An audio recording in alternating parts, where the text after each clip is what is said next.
May Amira Lirio ba sa inyo? Ako po. Bakit po? Hindi niyo pa ba natatanggap ang sulat galing sa korte?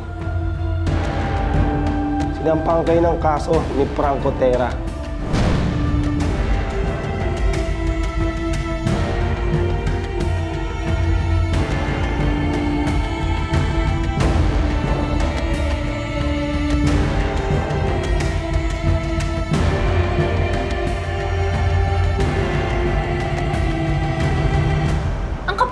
Mukha ng Franco Terra na yan? Siya pa talaga yung may ganahan na mag-file ng kaso laban sa'yo? Tsaka, no? Meron ng judge na may hawak ng kaso. Kapal ng mukha. Grabe, iba talaga nagagawa ng may pera. Teka, ate. Judge Romano. Malamang nanay ito ni Maxine. Isa sa mga kaibigan ng Terra. Naninindak lang yung Franco Terra na yan. Gusto niya ganitong laban? O sige, di bibigay natin. Magkasuhan tayo dito.